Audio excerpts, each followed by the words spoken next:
भी आपके चैप्टर्स हैं, सारे चैप्टर्स जो है ना वो मैं करवाता आर डी शर्मा में से हूँ, लेकिन तुम्हारा पेपर जल्दी आ रहा है इस वजह से इसको एनसीईआरटी में से पहले एनसीईआरटी में से कर रहे हैं, लेकिन जब नॉर्मली अपने नंबर पर आएगा तब आरडी में से कंप्लीट कराऊंगा चैप्टर। ठीक है, तो फिलहाल के लिए मैं ये लेकर चल रहा हूँ एनसीईआरटी। तो इसमें है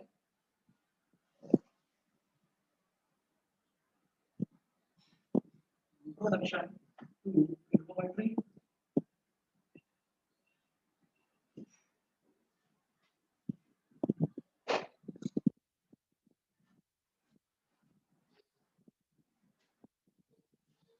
इंट्रोडक्शन टू ट्रिग्नोमेट्री। इसमें लिखेंगे द कॉन्सेप्ट ऑफ ट्रिग्नोमेट्री,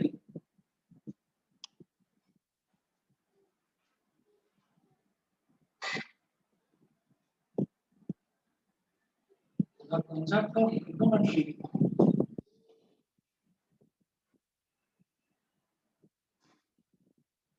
is only applicable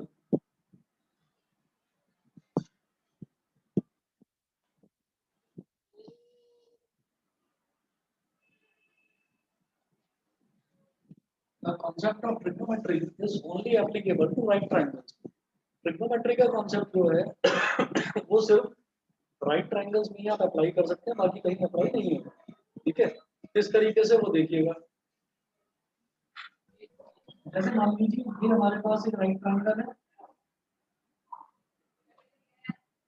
एक राइट ट्रायंगल दे रखा है ए बी सी, ए बी सी, और यहाँ पर 90 डिग्री का एंगल बन रहा है। तो suppose there is a right triangle A B C like this, ये ए बी सी हो गया राइट ट्रायंगल, और यहाँ पर एक एंगल है मान लीजिए थीटा। एंगल को जैसे कि कभी भी मेरे को कोई अननोन टर्म निकालनी होती है, कैलकुलेट करना होता है, तो उसको मैं x मान लेता हूँ या y मान लेता हूँ। ठीक है, उसी तरीके से जब मेरे को कोई एंगल एज्यूम करना होता है तो एंगल को हम हमेशा थीटा मानकर चलते हैं। ठीक है, अब ये जो थीटा है, थीटा के ठीक सामने वाली जो साइड होती है, थीटा के जस्ट अपोजिट वाली साइड, इसको हम बोलते हैं परपेंडिकुलर। इसको हम बोलेंगे परपेंडिकुलर। 90 डिग्री की जो सामने वाली साइड होती है उसको हमेशा बोलते हैं हाइपोटेन्यूज, और जो साइड बची, तीन साइड होती है, थीटा के सामने वाली साइड होगी परपेंडिकुलर, 90 के सामने वाली साइड होगी हाइपोटेन्यूज, जो साइड बची उसको बोल देते हैं बेस। ठीक है, एक पाइथागोरस थ्योरम तो पता ही होगा सबको। तो एक चीज तो है पाइथागोरस थ्योरम, उसका यहाँ पर उसका भी यूज है। एक तो है पाइथागोरस थ्योरम,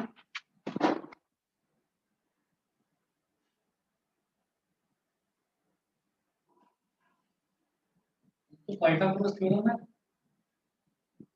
पाइथागोरस थ्योरम क्या होती है, हाइपोटेन्यूज का square is equal to base का स्क्वायर प्लस परपेंडिकुलर का स्क्वायर। अब नेक्स्ट नोट करेंगे ट्रिग्नोमेट्रिक रेशियोज।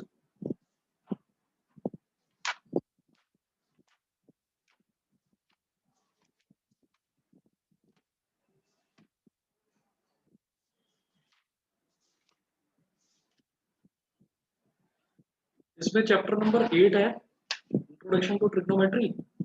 तो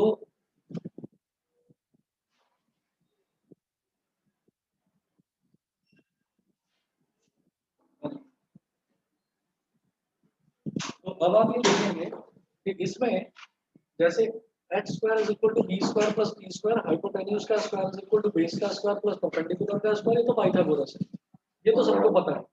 अब उसके बाद जो ट्रिग्नोमेट्रिक रेशियोज हैं वो देखिएगा। ट्रिग्नोमेट्रिक रेशियोज ये है,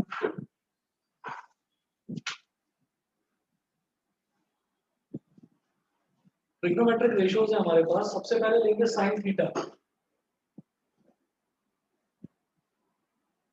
साइन थीटा ये होता है perpendicular upon hypotenuse, perpendicular upon hypotenuse ये होता है साइन थीटा। दूसरा होता है कॉस थीटा, कॉस थीटा ये होगा बेस अपॉन हाइपोटेन्यूज।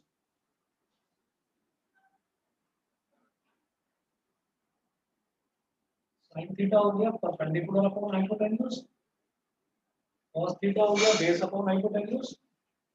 इसी तरीके से tan थीटा ये होता है perpendicular upon base, perpendicular upon base ये होता है। अब साइन थीटा जो होता है ना, साइन थीटा का एक रेसिप्रोकल होता है, रेसिप्रोकल का मतलब उसका उल्टा। ये जो डिनोमिनेटर है, डिनोमिनेटर को न्यूमरेटर बना दो और न्यूमरेटर को डिनोमिनेटर बना दो, उसको बोलते हैं cosec theta. Cosec theta, cosec theta क्या होगा, उल्टा हो जाएगा, यानी कि p अपॉन h की जगह h अपॉन p हो जाएगा।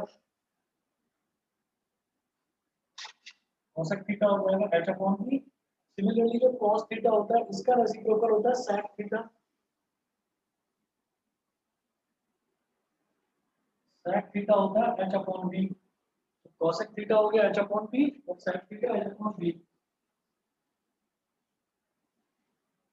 अच्छा, और इसी तरीके से जैसे कि tan थीटा है, tan थीटा है p अपॉन b, तो tan थीटा का जो रेसिप्रोकल है वो इसका उल्टा हो जाता है, उसको बोलते हैं cot थीटा। cot थीटा ये होता है b अपॉन p, यानी कि बेस अपॉन परपेंडिकुलर। ठीक है, मेरी बात समझ में आ गई, इतना क्लियर है? अब इसको याद रखोगे। हाँ सर एक बार फिर से एक्सप्लेन कर दीजिए। हाँ जी बता रहा हूँ। आप ये देखिएगा कि हमेशा ट्रिग्नोमेट्री के जितने भी कॉन्सेप्ट हैं वो सब के सब सिर्फ और सिर्फ राइट ट्रायंगल में ही एप्लीकेबल होते हैं। अब राइट ट्रायंगल में हमने कहा कि एक तो 90 डिग्री का एंगल होता है, 90 डिग्री के ठीक सामने वाली साइड को हम बोलते हैं हाइपोटेन्यूज। और उसके अलावा कोई भी एंगल थीटा दे रखा हो सकता है ये वाला एंगल थीटा है, हो सकता है ये वाला एंगल थीटा दे रखा हो। मैं मानता हूं कि अगर ये वाला एंगल थीटा दे रखा है तो थीटा की ठीक सामने वाली साइड को हम परपेंडिकुलर बोलते हैं। 90 के सामने वाली साइड हमेशा हाइपोटेन्यूज होती है, तो जो साइड बची दैट इज कॉल्ड बेस। अलग भी हो सकता है केस, अलग केस क्या होगा, हो सकता है ये वाला एंगल थीटा दे रखा हो। अगर मान लीजिए, अगर मान लीजिए ये वाला एंगल थीटा है, तो इस केस में मेरा परपेंडिकुलर ये हो जाएगा और बेस ये हो जाएगा, मतलब परपेंडिकुलर और बेस इंटरचेंज हो जाएगा। समझ गए? अब फॉर्मूला होता है साइन थीटा को बोलते हैं perpendicular upon hypotenuse, cos theta को बोलते हैं बेस अपॉन हाइपोटेन्यूज, और tan थीटा को बोलते हैं परपेंडिकुलर अपॉन बेस। ये रेशो है, ट्रिग्नोमेट्रिक रेशोज। अच्छा, साइन थीटा का रेसिप्रोकल होता है कोसेक थीटा। साइन का रेसिप्रोकल होता है कोसेक थीटा, इसको क्या बोल देते हैं, p अपॉन h की जगह उल्टा कर दो इसको h upon p। cos theta का रेसिप्रोकल होता है sec थीटा, इसका रेसिप्रोकल कर दो क्या हो जाएगा h अपॉन b। और ऐसे ही tan थीटा का रेसिप्रोकल होता है cot थीटा, ये क्या हो गया b अपॉन p। ठीक है इतना? अच्छा, अब आप ये देखिएगा कि ये करने के बाद में इसको याद रखने का तरीका हम ऐसे याद रख लेते हैं, sine theta cos theta sin theta cos theta और tan थीटा, ये है। अब यहाँ पर sin थीटा को हम बोलेंगे perpendicular upon hypotenuse, cos theta होता है बेस अपॉन हाइपोटेन्यूज, और tan थीटा होता है परपेंडिकुलर अपॉन बेस। इसको याद रखने का तरीका ऐसे बोल देते हैं, पाकिस्तान भूखा प्यासा, समझ गए? पाकिस्तान भूखा प्यासा, हिंदुस्तान हरा भरा। ठीक है, पाकिस्तान भूखा प्यासा, हिंदुस्तान हरा भरा, जैसे आपको ठीक लगे। सीक्वेंस तो यही रहेगा भाई, साइन थीटा cos थीटा और tan थीटा। ठीक है, sine theta p upon h, cos theta b upon h, tan theta p upon b। Pakistan भूखा प्यासा, हिंदुस्तान हरा भरा, कुछ भी बोल दीजिए आप। ठीक है, कुछ बच्चे ऐसे भी बोलते हैं कि वो पंडित बद्री प्रसाद हरी हरी बोले, कुछ ऐसे भी कह देते हैं। तो जैसे आपको ठीक लगे, जैसे इसको लर्न करना हो वैसे लर्न करें। ठीक है, अच्छा, अब ये करने के बाद में फिर इसके कुछ क्वेश्चंस पर आते हैं। हाँ जी, सभी को क्लियर है बताइए? Yes yes sir. सर। ठीक है, अच्छा, इसके बाद मैं ये वाला जो पोर्शन है ट्रिग्नोमेट्री वाला, मैं अभी के लिए इसको एनसीईआरटी में से करवा रहा हूँ।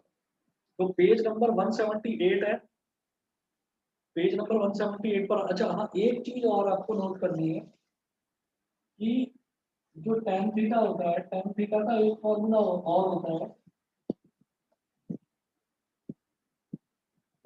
sin theta upon cos theta.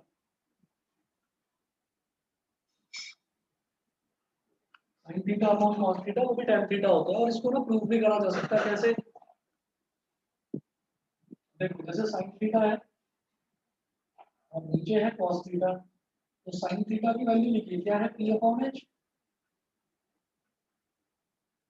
Upon cos theta की वैल्यू लिखिए, ये क्या है b अपॉन h। ये ऐसे हो गया p upon h divided by b upon h। तो जब डिवाइड करते हैं तो ये वाला रेसिप्रोकल हो जाता है,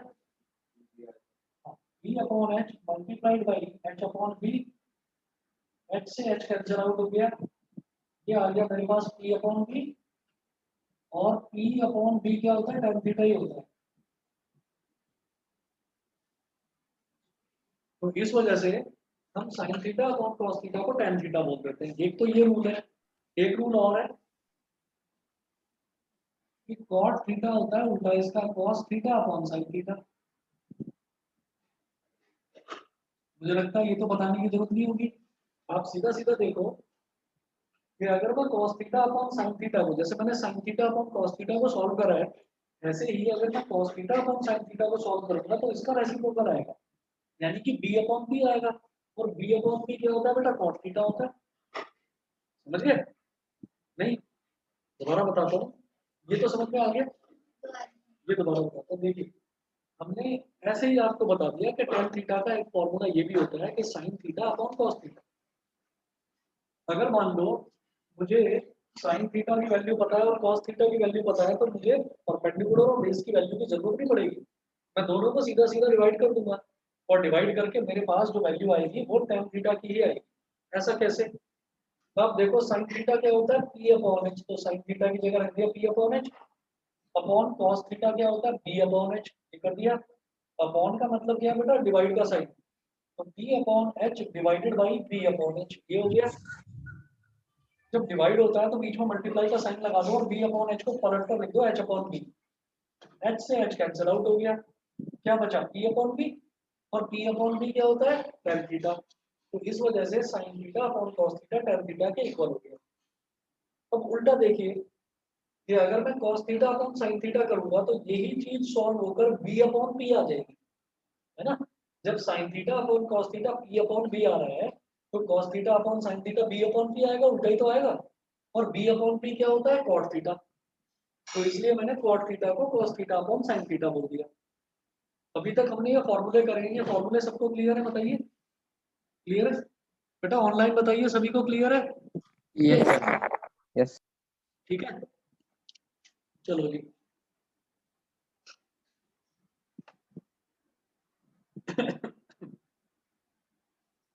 page number 178, example number 1।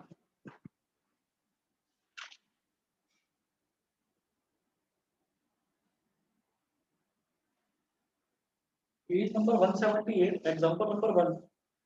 Given tan a is equal to 4 upon 3।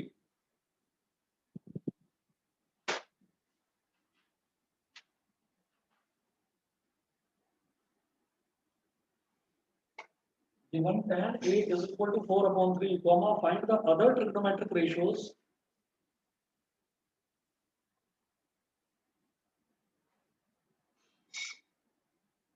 Find the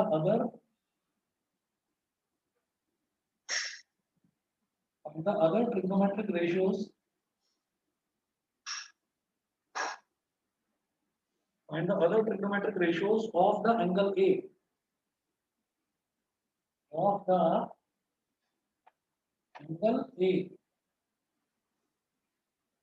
तो given tan a is equal to 4/3, तो मैंने सबसे पहली लाइन आपको ट्रिग्नोमेट्री में क्या बताई कि ट्रिग्नोमेट्री का कॉन्सेप्ट जो है it is only applicable to right triangles. तो सबसे पहले हम राइट ट्रायंगल बनाएंगे।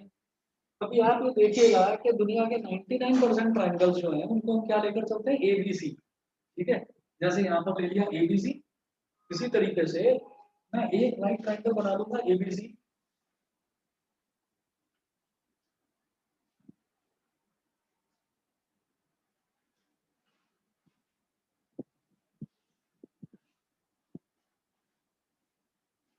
ये हो गया A, ये हो गया B, ये हो गया C।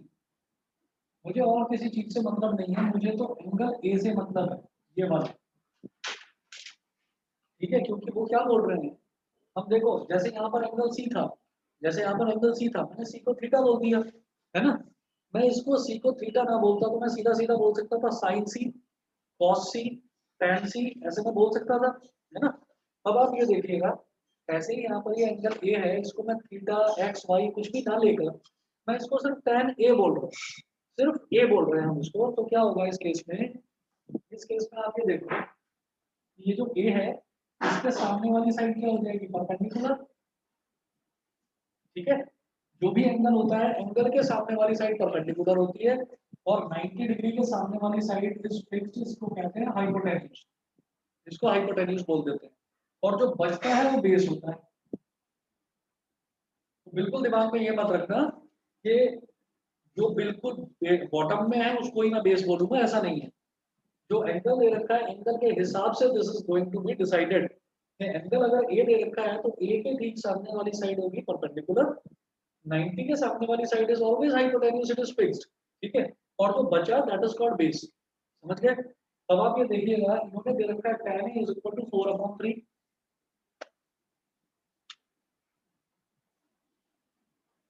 tan a is equal to क्या दे रखा है 4/3, और मैं जानता हूं कि tan का फॉर्मूला क्या होता है, perpendicular upon base, perpendicular upon base. अब बेटा परपेंडिकुलर क्या है यहाँ पर BC,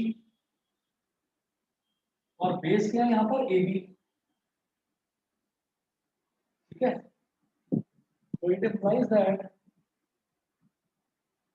BC upon AB is equal to 4/3,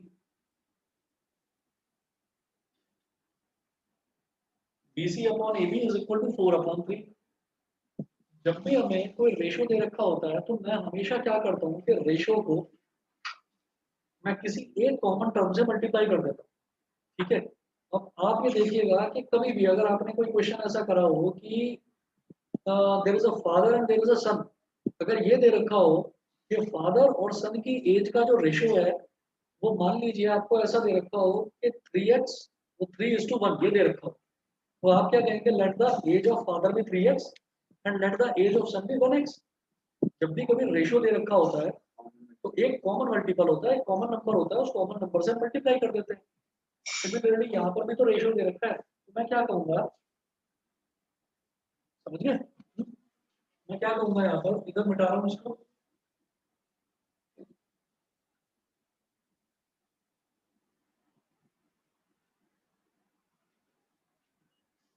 हम कहेंगे let BC is equal to 4x,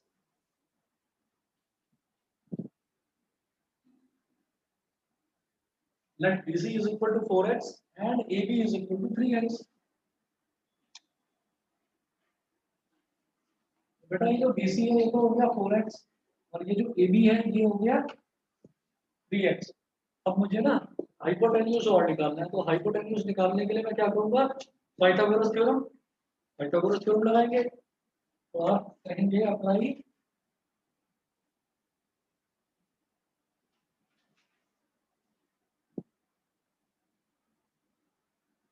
apply Pythagoras theorem. तो पाइथागोरस थ्योरम में ये हाइपोटेन्यूज क्या है, AC, तो AC का square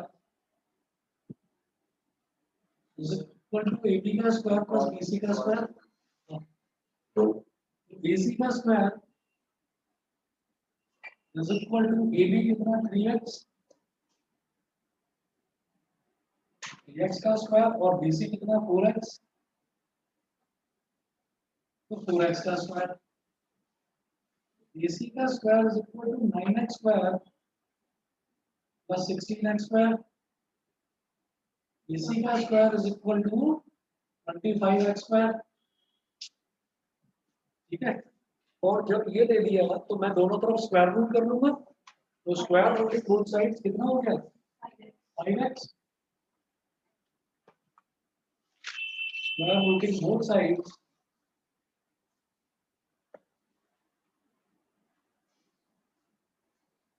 AC is equal to under root 25x square,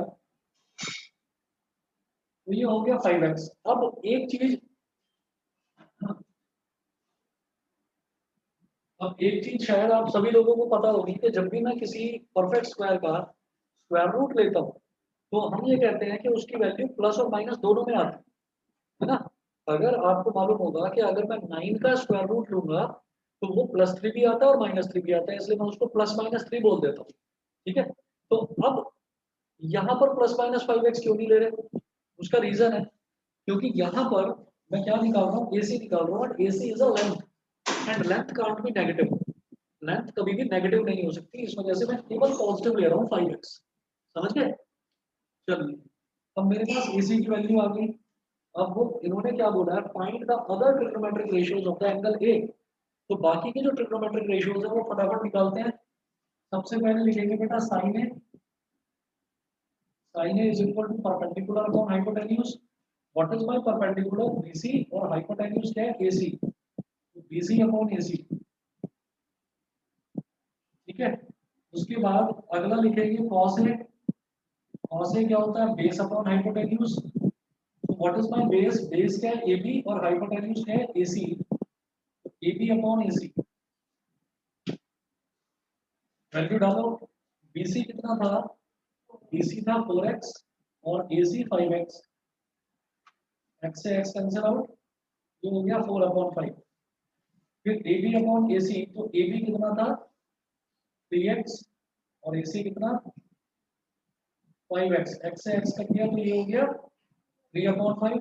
अगला जो रेशो होता है, अगला रेशो होता है tan। साइन है, कॉस है, अगला आएगा tan। है ना, tan तो मुझे दे ही रखा है, उसकी जरूरत नहीं है। तो tan का अगला कौन सा है? tan का अगला आ जाएगा cosec। cosec होता है साइन का रेसिप्रोकल। तो cosec a क्या होगा? h/p। साइन का रेसिप्रोकल मुझे पता है, साइन का रेसिप्रोकल क्या होगा? 5/4। मैं सीधा सीधा 5/4 भी लिख सकता हूँ उसको, है ना। मैंने सीधा लिख दिया यहाँ पर 5/4। इसी तरीके से बेटा अगला लिखेंगे sec a। sec a क्या है? h/b। h/b का मतलब क्या है कि ये cos का रेसिप्रोकल है। cos है 3/5, तो उसका रेसिप्रोकल क्या हो गया? 5/3। अब अगला देखिएगा, साइन कॉस कोसेक सेक। अब क्या बचा? कॉट ही तो बचा बस। और कॉट क्या होता है? tan का रेसिप्रोकल। tan मुझे दे रखा 4/3, तो सीधा सीधा 3/4 हो गया। तो जितनी भी मेहनत है वो साइन कॉस और tan की है। उसके बाद के जो तीनों रेशियोज है उनको तो रेसिप्रोकल कर दो और खत्म करो सीधा। आप ये देखिएगा, अगला है कॉट ए। कॉट ए क्या हो गया? Base upon perpendicular. What is my base? छोड़ो, उसकी जरूरत ही नहीं है। वो tan का रेसिप्रोकल होता है तो सीधा सीधा 3/4 लिखिए।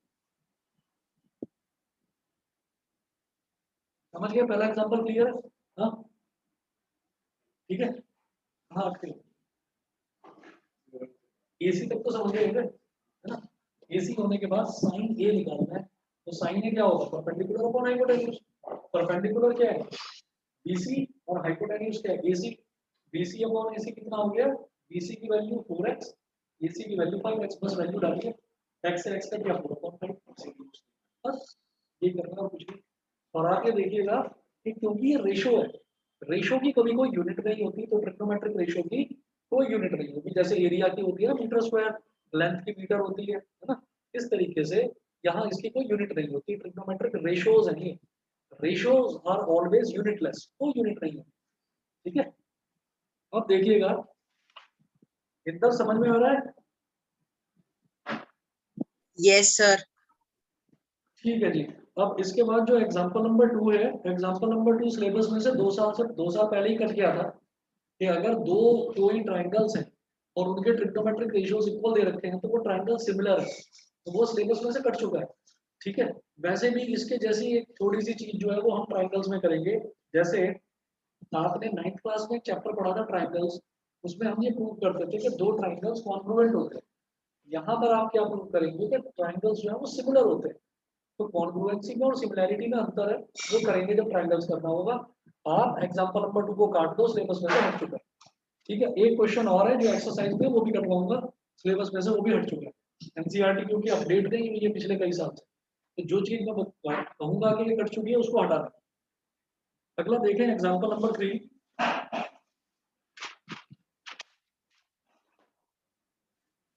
एग्जांपल नंबर 3 में है, consider triangle ACB right angled at C अभी आप लोगों के सबके पास हो सकता है एनसीईआरटी ना हो, इस वजह से मैं क्वेश्चंस ना दिखा रहा हूँ। Consider triangle ACB of right angled at C.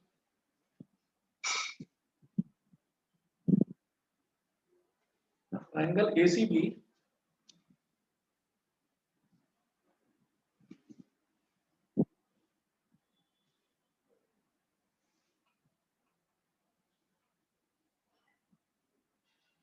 consider triangle ACB right angled at C in which AB is equal to 29 units, in which AB is equal to 29 units, comma BC is equal to 21 units, BC is equal to 21 units, and angle ABC is equal to theta. And angle ABC is equal to theta. Determine the values of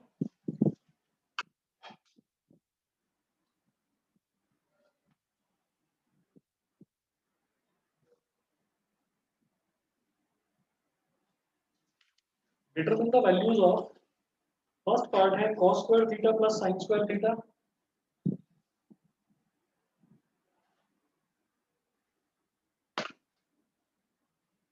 Cos square theta plus sin square theta.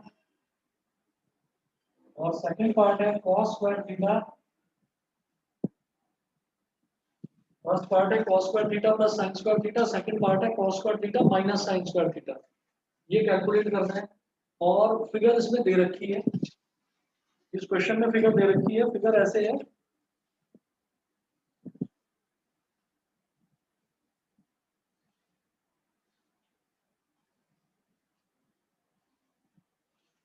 Right angle eight सी, इधर है ए, इधर है सी और ये है B. Consider triangle ACB right angled at C in which AB is equal to 29 units. ये जो AB है ये दे रखा बेटा 29 यूनिट्स, मतलब कुछ भी सेंटीमीटर या मीटर कुछ भी, तो यूनिट्स लिखा है तो आप यूनिट से लिखेंगे, ठीक है। उसके बाद BC is equal to 21 units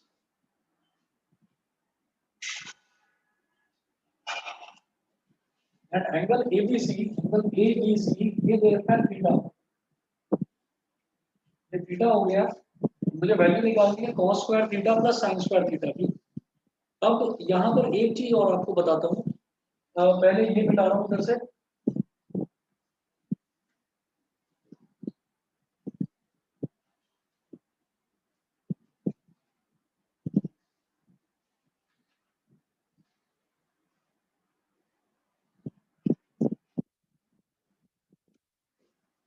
अब देखिएगा, ये भी कर दिया हो तो मिटा दो इसको भी,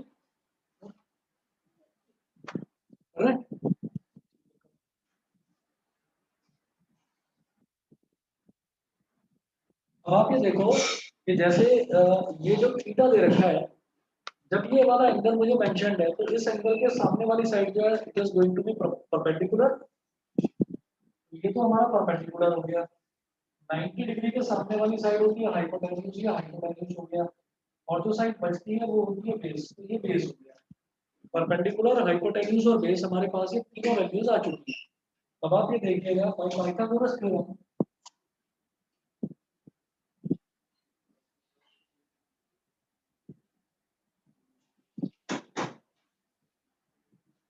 by Pythagoras theorem, AC square plus BC square is equal to AB square. AC square plus BC square is equal to AB square. अब AC कितना है P यानी कि परपेंडिकुलर, और BC कितना है, BC है 21 का स्क्वायर, और AB कितना है 29 का स्क्वायर। अब ये हो गया P स्क्वायर, और 21 का स्क्वायर होता है बेटा 441। 29 का स्क्वायर क्या होता है 841, 841 841 ही होता है, 9 9 का 81, 8 का 92 सर 841 ही होता है। ठीक है, ये हो गया 841, 441 को उधर ले जाओ, p square is equal to 841 minus 441, तो p स्क्वायर हो गया 400, जब स्क्वायर रूट लेंगे तो p की वैल्यू कितनी आ गई, 20 यूनिट्स। ठीक है, तो p की वैल्यू आ गई बेटा 20 यूनिट्स। अब देखिएगा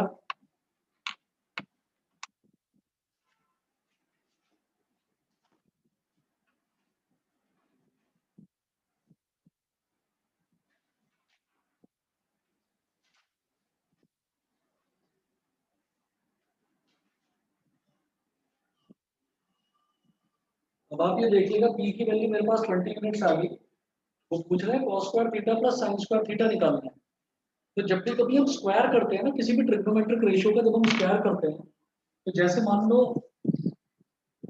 अगर cos थीटा का होल स्क्वायर है, cos थीटा की वैल्यू का अगर स्क्वायर कर रहे हैं ना, तो उसको हम इस तरह से लिखते हैं cos square theta. cos square theta का मतलब है कि जो cos थीटा है उसकी वैल्यू का स्क्वायर आ गया। आप कहोगे कि तीसरी ये cos का स्क्वायर कर रखा है और थीटा को अलग कर रखा है, ये समझ में नहीं आ रहा है। ये चक्कर क्या है सारा का सारा, कि अगर मान लीजिए cos थीटा का स्क्वायर लिखा जाए तो ऐसा लगेगा कि थीटा का स्क्वायर हो रहा है, इसमें तो cos रह गया, जबकि cos थीटा अपने आप में एक एक टर्म है। तो cos थीटा का स्क्वायर जो होता है, cos थीटा का होल स्क्वायर उसको हम बोल देते हैं cos स्क्वायर थीटा। मेरी बात समझ में आ गई। उसी तरह से जो sin थीटा वैल्यू आती है उसके होल स्क्वायर को हम बोल देते हैं sin स्क्वायर थीटा।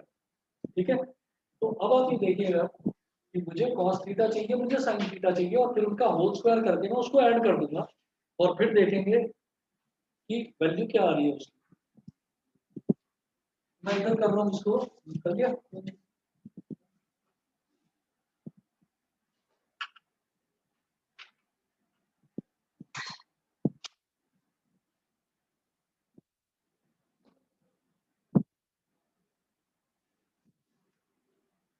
अब देखिएगा जो फर्स्ट पार्ट है, फर्स्ट पार्ट करेंगे cos square theta plus sin square theta. तो cos स्क्वायर थीटा का मतलब है cos थीटा का whole square plus sin square theta का मतलब है sin थीटा का होल स्क्वायर। अब cos थीटा क्या होता है, base upon hypotenuse, base upon hypotenuse का whole square plus sin theta क्या होता है, परपेंडिकुलर अपॉन हाइपोटेन्यूज का होल स्क्वायर। चलिए जी, तो बेस अपॉन हाइपोटेन्यूज देखिए, बेस क्या है 21, हाइपोटेन्यूज क्या 29, तो 21 अपॉन 29 का होल स्क्वायर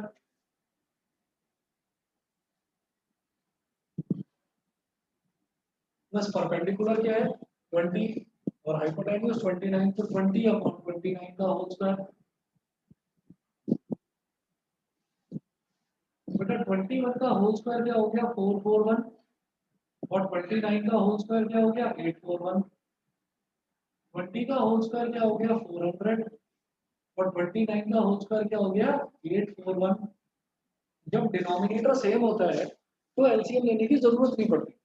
जब डिनोमिनेटर सेम होता है तो एलसीएम लेने की जरूरत नहीं पड़ती, हम एक ही डिनोमिनेटर लिखेंगे 841 और numerator as it is add हो जाएंगे। ठीक है, हाँ जी, वन आएगा, ये हो गया 441 प्लस 400 अपॉन 841, ये हो गया 841 अपॉन 841 वन, इसका आंसर है 1। तो फर्स्ट पार्ट जो है cos square theta plus sin square theta, इसका रिजल्ट क्या आ रहा है 1 आ रहा है। समझ गए।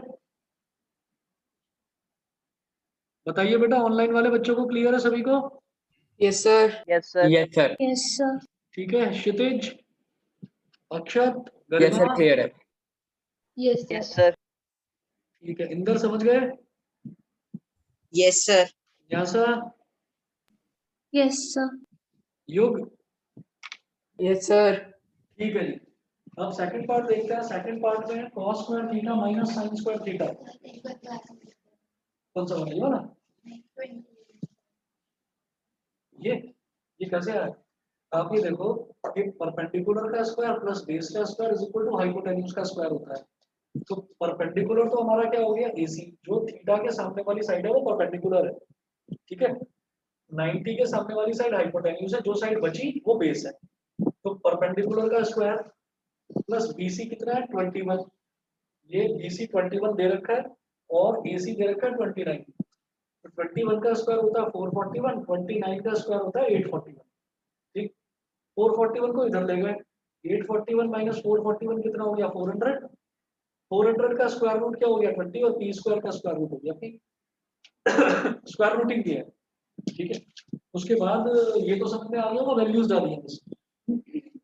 अब सेकंड पार्ट देखिएगा बेटा, सेकंड पार्ट है cos square theta minus sin square theta.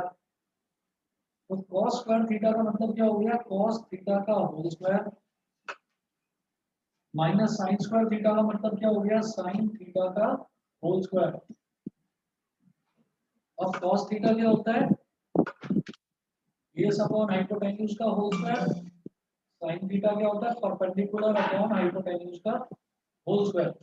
तो आप ये देखिएगा b अपॉन h यानी कि cos स्क्वायर थीटा मैंने निकाला था कितना आया था 441 अपॉन 841। तो मैं सीधा लिख रहा हूँ यहाँ पर इसको, मैं ये दो स्टेप बीच में हटाकर मैं सीधा लिख रहा हूँ 441 अपॉन 841, p अपॉन h का whole square, p upon h का होल स्क्वायर सीधे सीधे लिख रहा हूँ 400 अपॉन 841। जब डिनोमिनेटर सेम होता है तो न्यूमरेटर बीच में अगर माइनस का साइन है तो एग्जैक्टली सब्ट्रैक्ट हो जाते हैं। 441 माइनस 400 कितना हो गया 41 अपॉन 841। तो इसका रिजल्ट जो है ये है 41 अपॉन 841।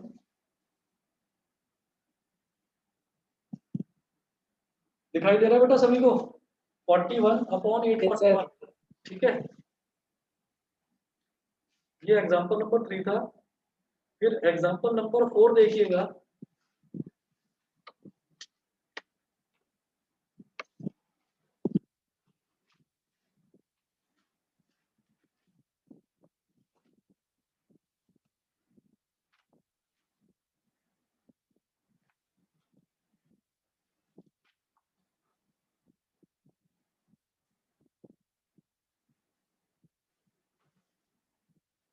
एग्जांपल नंबर 4 देखिए।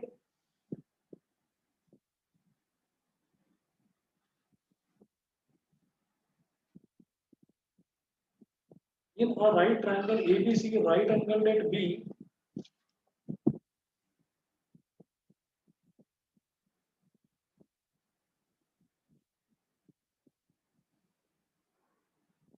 a right triangle,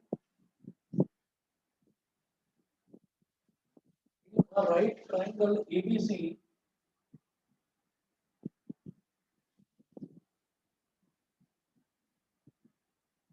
right angled at B, if tan A is equal to 1, then verify that if tan A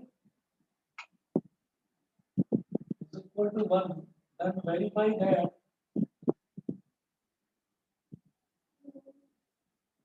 if tan A is equal to 1, then verify that 2 sin A cos A is equal to 1. Then verify that 2 sin A cos A is equal to 1. अब आप ये देखिएगा इस question में इन्होंने कुछ भी नहीं दे रखी, फिगर वगैरह कुछ नहीं दे रखी। जो दे रखा है क्वेश्चन में स्टेटमेंट, मुझे उसी के हिसाब से पहले तो फिगर ड्रॉ की। In a right triangle ABC right angle at B, एक राइट ट्रायंगल दे रखा है एबीसी, तो ऐसे बनाएंगे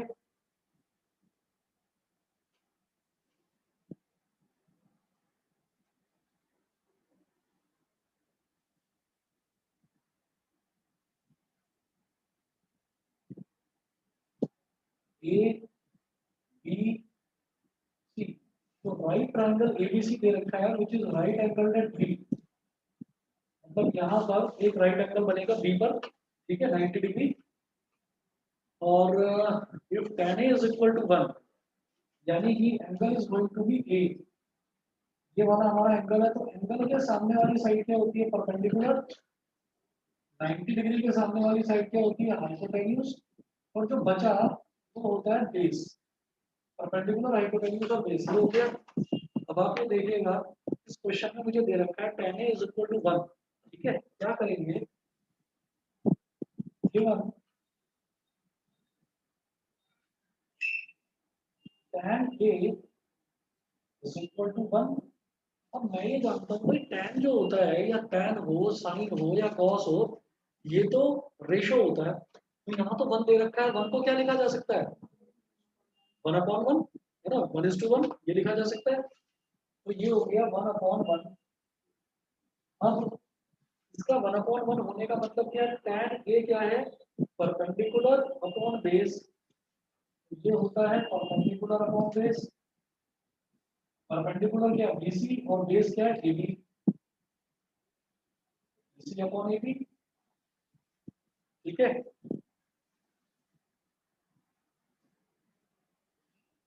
ये हो गया BC अपॉन AB। अब BC अपॉन AB किसके बराबर हो गया? 1/1। implies that BC upon AB is equal to 1/1. So let BC is equal to 1x and AB is equal to 1x। BC और AB दोनों के दोनों 1x हो गए। यहाँ तक तो समझ गए होंगे, है ना? ये करने के बाद में फिर आप क्या करेंगे? पाइथागोरस थ्योरम लगा दीजिए।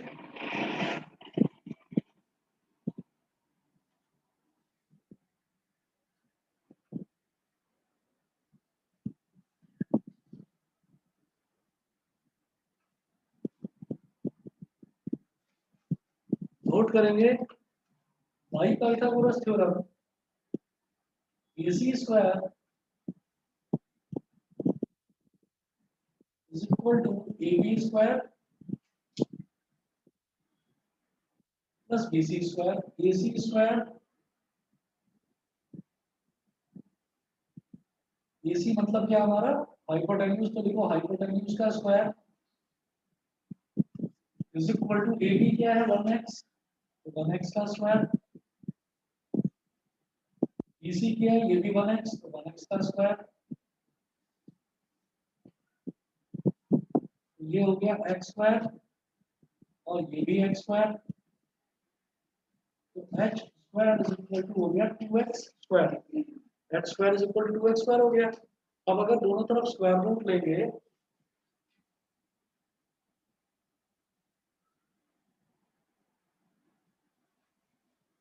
स्क्वायर रूटिंग बोथ साइड्स, तो h स्क्वायर का स्क्वायर रूट क्या हो गया? h। 2 का स्क्वायर रूट क्या हो गया? √2। और x स्क्वायर का क्या हो गया? x। ये समझ में आ गया भाई? 2 का मैं स्क्वायर रूट नहीं निकाल सकता, तो मैं उसको सिर्फ √2 लिख दूंगा। समझ गए? अच्छा जी, और मेरे पास h भी आ गया। हमारे पास p की वैल्यू भी है 1x। ये जो BC है ये क्या है? p, और ये जो AB है ये क्या है? p। तो p, b और h तीनों की वैल्यू आ गई मेरे पास। अब उसके बाद देखिएगा, वो बोल रहे हैं verify that 2 sin a cos a is equal to 1। ठीक है, मैं यहाँ पर लिखूंगा to prove 2 sin a cos a is equal to 1। तो लेफ्ट हैंड साइड क्या है? 2 sin a cos a, 2 multiplied by जो sin a होता है, sin a क्या होगा? Perpendicular upon hypotenuse. मैं लिखूंगा परपेंडिकुलर अपॉन हाइपोटेन्यूज, और cos a क्या होगा? Base upon hypotenuse. तो 2 multiplied by p upon h। तो p कितना है? 1x, और h कितना है? √2x। 1x upon √2x। b कितना है? b भी 1x, और h कितना है? √2x। इस x से ये x कट गया, इस x से ये x कट गया। जब रैशनल नंबर होते हैं और बीच में मल्टीप्लाई का साइन होता है, तो न्यूमरेटर से न्यूमरेटर मल्टीप्लाई होता है, डिनोमिनेटर से डिनोमिनेटर मल्टीप्लाई होता है। तो 1 मल्टीप्लाइड बाई 1 कितना आ जाएगा? और √2 मल्टीप्लाइड बाई √2 कितना आएगा? 2। ये 2 आ गया, 2 से 2 कट गया, is equal to 1 is equal to RHS। यही चीज मेरे को प्रूव करनी थी कि LHS is equal to RHS। समझ गए?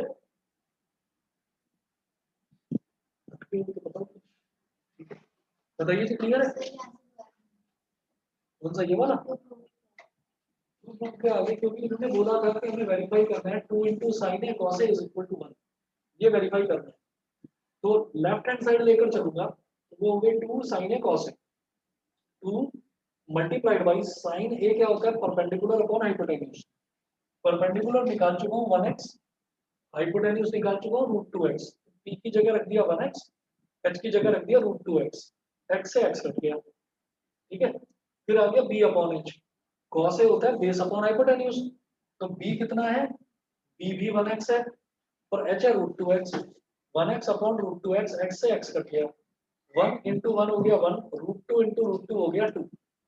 ठीक है, √2 इंटू √2 2 होता है। ठीक है, तो 2 से 2 कैंसिल आउट हो गया, 2 से 2 कैंसिल आउट हो गया, क्या बचा? केवल 1। और वही मुझे प्रूव करना है इज इक्वल टू 1। ठीक है, हाँ।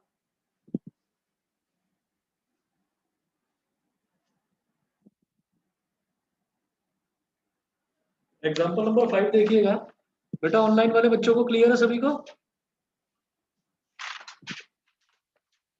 Yes, sir. Yes, sir.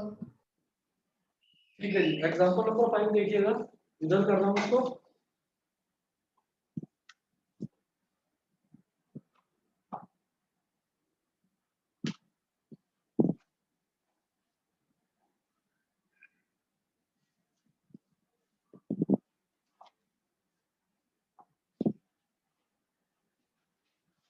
Example number 5 है, in triangle OPQ right angle at P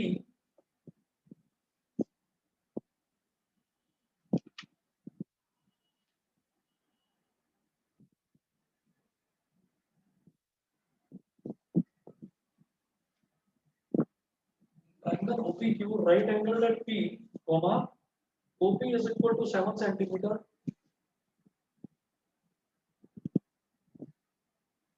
comma OQ minus PQ is equal to 1 centimeter,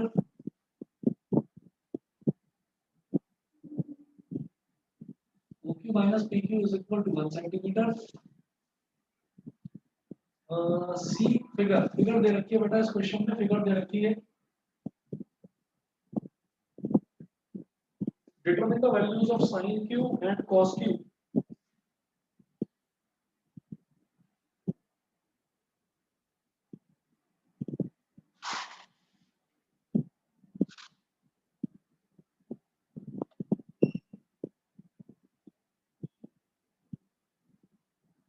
मुझे साइन क्यू और कॉस क्यू की वैल्यू बतानी है। फिगर देखिएगा क्या है,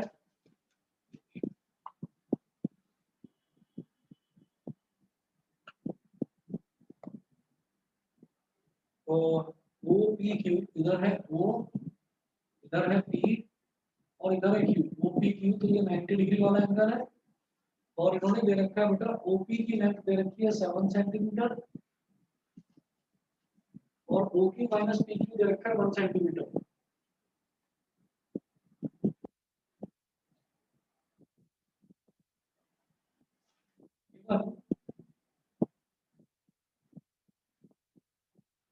OQ minus PQ is equal to 1 centimetre. अब इस चीज का क्या यूज है, इसको इक्वेशन नंबर 1 बोल दो। इस चीज को देख लेंगे अभी क्या है ना। सबसे पहले मैं ये देखूंगा कि मेरे पास OP की वैल्यू है ना, तो मेरे पास PQ की वैल्यू है ना, मेरे पास OQ की वैल्यू है। तो अब ये है कि इसको निकालना कैसे, ऐसे कैलकुलेट करना है। तो मैं क्या करूंगा, इसमें पाइथागोरस थ्योरम लगा दूंगा। Apply Pythagoras theorem.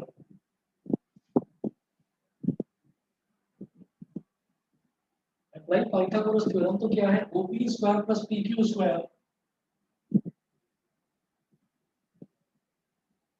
OP square plus PQ square is equal to OQ square. ठीक है, और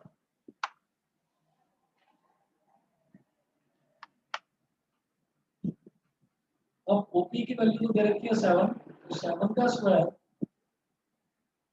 प्लस पी क्यू की वैल्यू मुझे नहीं पता, पी क्यू स्क्वायर, और ये जो ओ क्यू है, ओ क्यू की वैल्यू लिख लो। अगर मान लो मैं माइनस पी क्यू को उधर ले जाऊँ तो ये 1 प्लस पी क्यू हो जाएगा।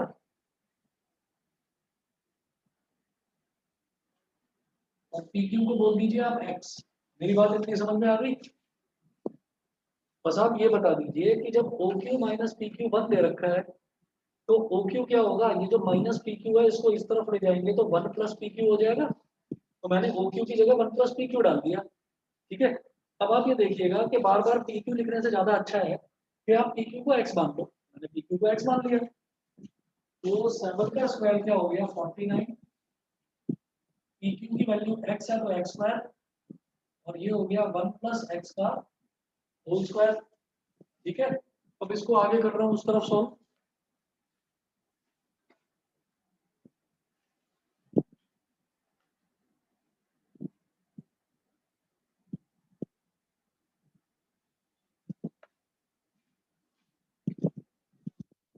अब देखिएगा 49 प्लस एक्स स्क्वायर,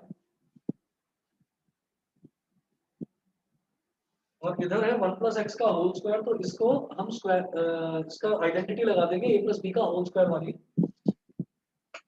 तो 1 का square plus x square plus 2 into 1 into x, x square से एक्स स्क्वायर कैंसिल आउट हो गया।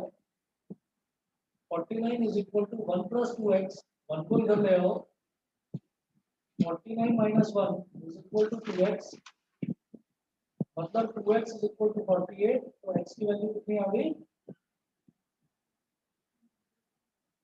x की वैल्यू 24, मतलब ये आ गया मेरे पास x। मैंने क्या लिया था pq, pq is equal to,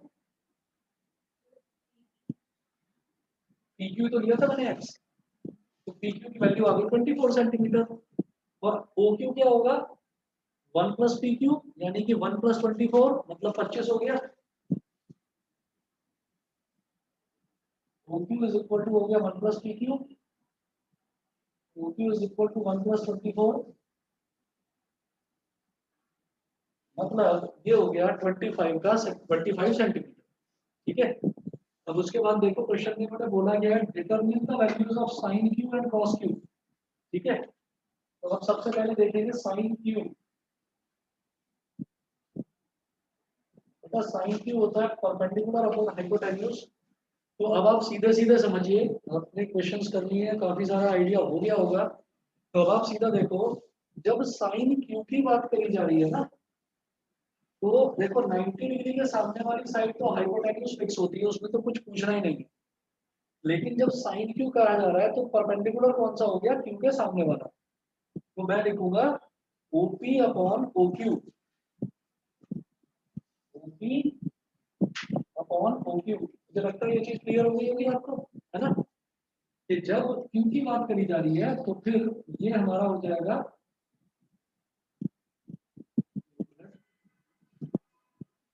ठीक है समझ गए? तो ये कितना हो गया ओपी अपॉन ओक्यू, तो ओपी कितना है, ओपी है 7 और ओक्यू कितना है 25, तो 7 अपॉन 25 आ गया।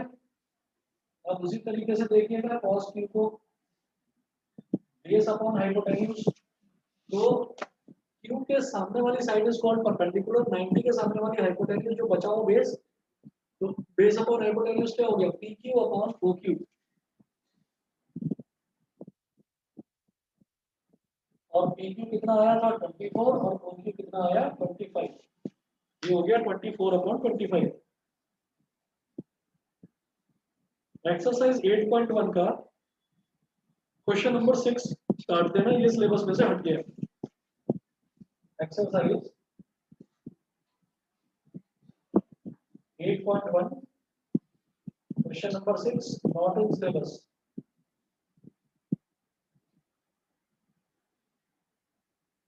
ये सिलेबस में नहीं है, ये काट देना। बाकी एक्सरसाइज करिए, बाकी एक्सरसाइज आपको इजी लगेगी, कोई प्रॉब्लम नहीं है। ठीक है, मैंने आपको कल होमवर्क भेजा नहीं था रिफ्लेक्शन वाला, आज वो भी होमवर्क भेज दूंगा, और ये भी एक्सरसाइज 8.1, ये दो चीजें आपको करनी है। कल की छुट्टी है, मुझे लगता है परसों तक हो जाएगा, कोई प्रॉब्लम नहीं। ठीक है, चलिए जी फिर, okay thank you sir. Okay.